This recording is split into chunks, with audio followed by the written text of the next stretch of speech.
In this video, I'm reviewing The Maleficent Seven by Johnston.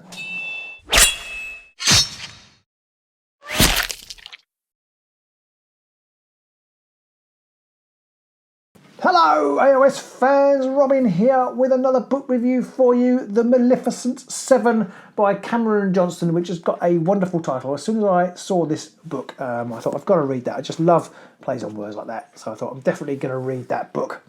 I saw it on Twitter mentioned by the author Peter MacLeod, who I think is a really great author. He wrote the Priest of Lies series, and I thoroughly recommend you check those out. Kind of grimdark, but with some real depth novels, which I really enjoyed.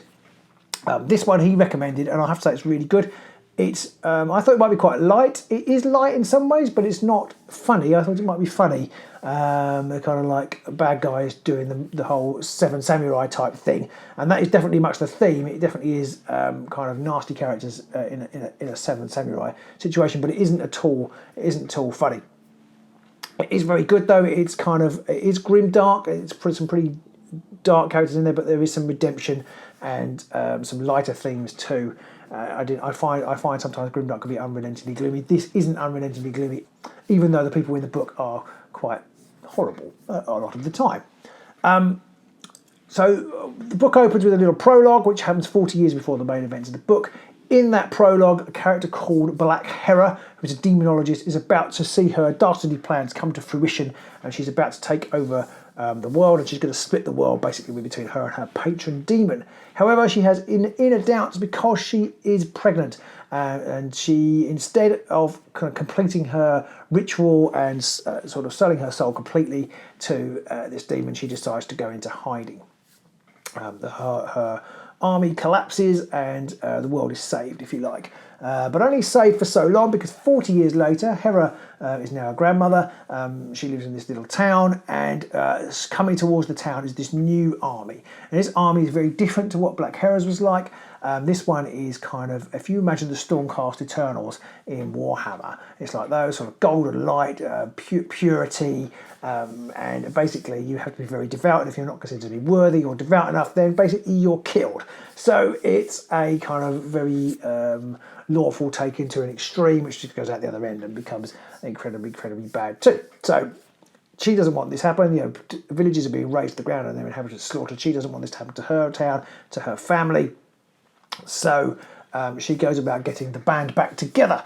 Now, her 7 captains or generals were really quite horrible people, but she goes off. The first one, she recruits a necromancer to her side, back to her side, and they together go off and recruit the others. And the first part of this novel is about how they all get back together. So the 7 we've got Hera, and we've got the necromancer, and then there's a vampire, there's an orc captain, there's a pirate queen, and we've got a war god who is kind of got no followers left, and finally there's this sort of psychotic alchemist who's probably the nastiest of the bunch.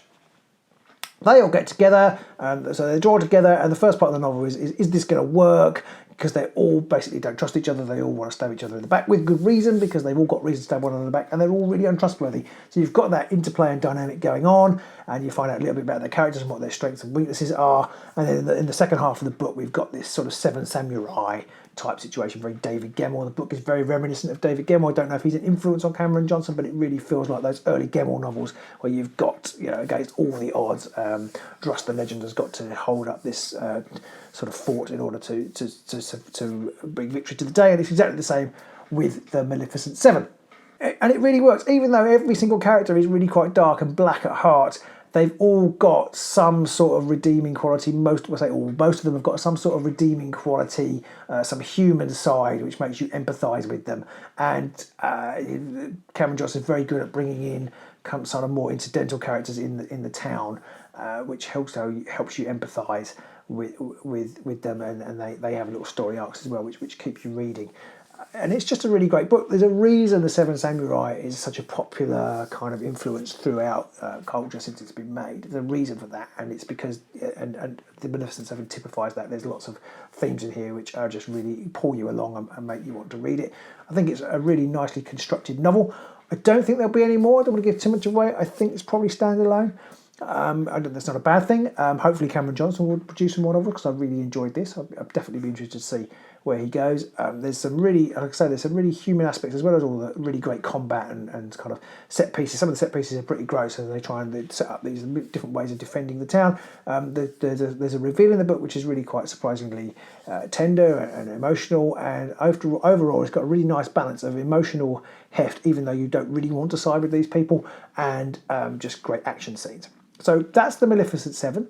I do hope you enjoyed this review. It's available for $10.99 cover price. It's published by Angry Robot Books by Cameron Johnston. So if you enjoyed this review, do leave us a comment down below that you enjoyed it. Do let me know what you're reading. Summer is coming. Let me know if you've got any exciting beach reads, fantasy beach reads you want to know, that you'd like to tell me about. I'd be interested to hear what you're reading. And I shall be back with a book review soon. Until then, bye for now. Bye.